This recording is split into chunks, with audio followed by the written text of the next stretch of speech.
Welcome to Subramani.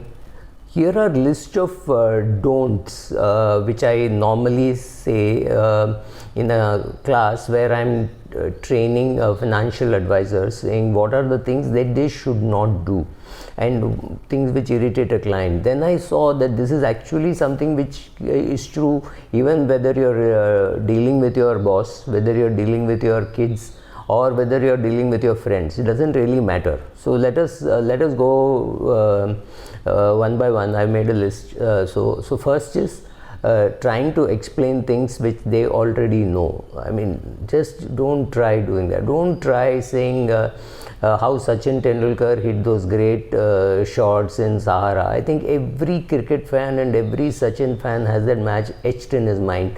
So don't go on trying to say this is what happened, that is what happened, unless the other person is also participating. Don't try to teach, right? Because almost everybody who has been a fan of cricket knows that innings at least. If they do not know other things about Sachin or something so simple, so basic, right? Don't get into or say Manmohan Singh was really not allowed to function or things like that. Don't do that. That comes to the second point.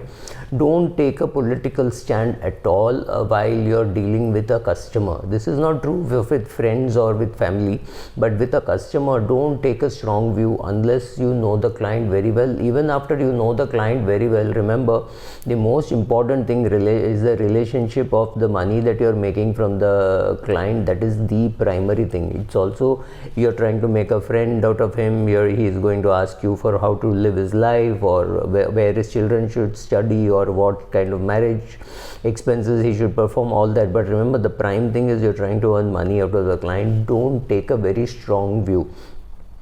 If he's a Congress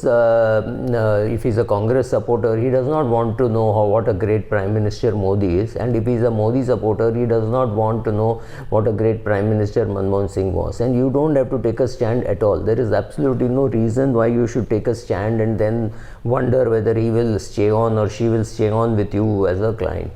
Third, don't take absolute stands. Don't call a client and say you never listen to me, or you always insist on putting into this fund, right? Don't take absolute stands, because nobody likes absolute stands. When you take absolute stand, that person is being put off, saying, oh my god, why are you taking such an absolute stand? Don't take an absolute stand on anything. Like don't say BJP is spotlessly clean. Don't do that, because everybody, all they have to do is find a spot. There is one very reputed life insurance company which would not change the terms of a person after he has asked for insurance. But I have seen that company change when the MD's friend was involved, right? So when such a thing happens, you feel like chuckling your way and saying, oh my god, I've seen you do this, so don't tell me that you don't do it. So don't take absolute stand saying, we are so reputed, we will not do this, because there are people in the market who have seen this happen. So don't take a stand about your company, the company you represent, right? Don't take absolute stands, because somewhere you would have violated some of these things. Then don't try being a school teacher and trying to correct people's language, whether it is pronunciation, saying, oh, it's a French word, S is silent, or things like that. Doesn't really matter, because it interrupts the flow. Even when it is your children who are talking, don't interrupt the flow to correct a pronunciation or correct some grammar. Wait for the sentence to be over, wait for the conversation to be over. Give this feedback after maybe half an hour or 20 minutes and say, you know, these French words are very funny, they have such long spellings, but there's a V silent, there's an F silent, there's an S silent. So ultimately the word is only two alphabets, but the spelling is so wrong or so long, right? Something like that. So don't do it while you're talking, because people remember the interruption, and it affects the flow of thought. Also, one thing which I learned from doing training in Stancy is, don't give the positive feedback and the negative feedback at the same time. Don't try to sandwich it also. Don't say one good thing, one bad thing, and one good thing. It does not work that way. So Stancy used to do the training, and then while giving them the feedback about their annual performance, they would do it on one day, all the positive performance. And after a long time, after maybe a 15-day gap, after he has enjoyed this positive feedback, they would call and give something called a formative feedback. It was not a negative feedback saying you did this, if you had done this it would have been better, could you have tried this, could you have tried this, that kind of a thing. This makes sense. I learned it from them 25 years back, and I always said, okay, I will not give negative feedback unless it is necessary, unless it is asked for, and I will not call it negative feedback, I will call it formative feedback, like what Chansey used to call. Then don't say things like I think you should overcome it or take it easy or things like that. There are certain things which people can't take it easy. There are certain things which people will not forget, and there is something which when they personally go through that experience, they really can't come over it, right? They can't just overcome and just say, oh, it's over. It's sometimes not possible. For example, for me, the Kashmiri files or the Kashmiri riots is something which I saw on TV or on the main big screen, but the Shiv Sena riots which happened in 1969 I experienced. To me, the 1969 Shiv Sena riots, when stones were thrown at our house, is far more important, and I still remember it. This happened almost 50 years ago, or maybe at least 47 years ago.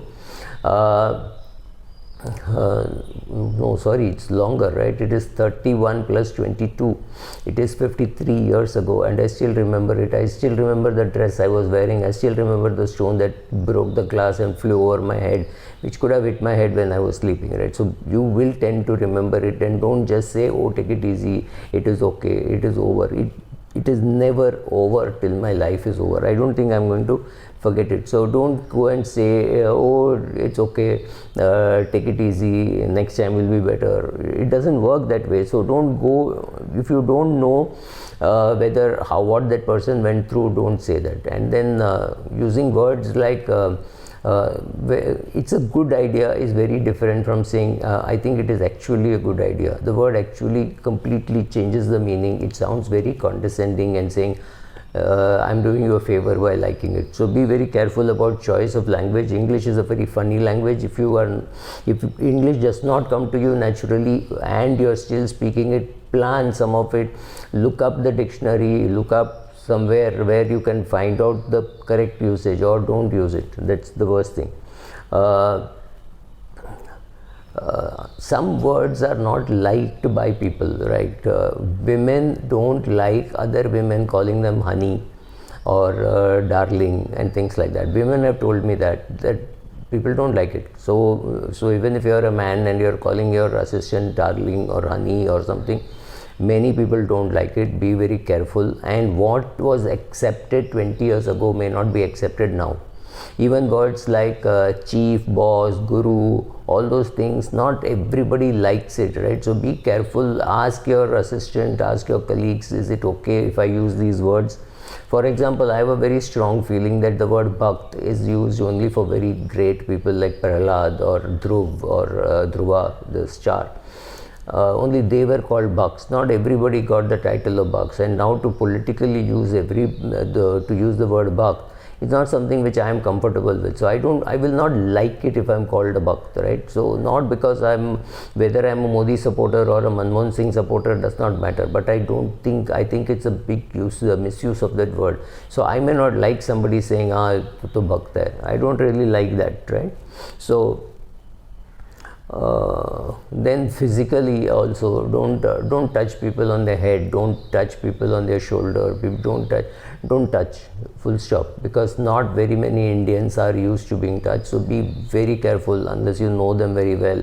In the first meeting, don't try to touch same gender, other gender, definitely doesn't matter. Be very careful. If you have not gone through any posh training, at least read up on what is violating the norms, right? So you never know that you are violating. The other person thinks, oh my God, how dare he say that, how dare she say that, right? So be very careful. There are people who will, in a group of say 5 men, sorry, if there is one woman sitting there and you say, okay, will you please serve the tea? I don't know whether that will be termed as a sexist comment or whether it will not be. because they think, oh, how can you be so paternalistic society, right? So should you be talking like that language? Be very careful about what you're talking. Also, I remember I went to a meeting with a guy who is very famous for name dropping. So he kept dropping names, saying, I know so and so, I know so and so. I mean, you tend to know people, especially if you're been in journalism, or if you have been in PR, and then you tend to meet a lot of people. And so when after about 2-3 minutes, the other person, the other side of the table said, if you finish your name dropping, can we start the meeting? So it can be very, very embarrassing. It can start the meeting on a very negative note. So be very careful about doing something like name dropping. Don't say something like, I'm sure you can do better than that, or things like that. It is again very condescending, and people don't like this. So these are some of the things which I thought, as an agent or as an assistant talking to a boss, or a boss talking to an assistant, be very careful, especially if there are two genders involved, right? So be very careful about all these things. Thank you.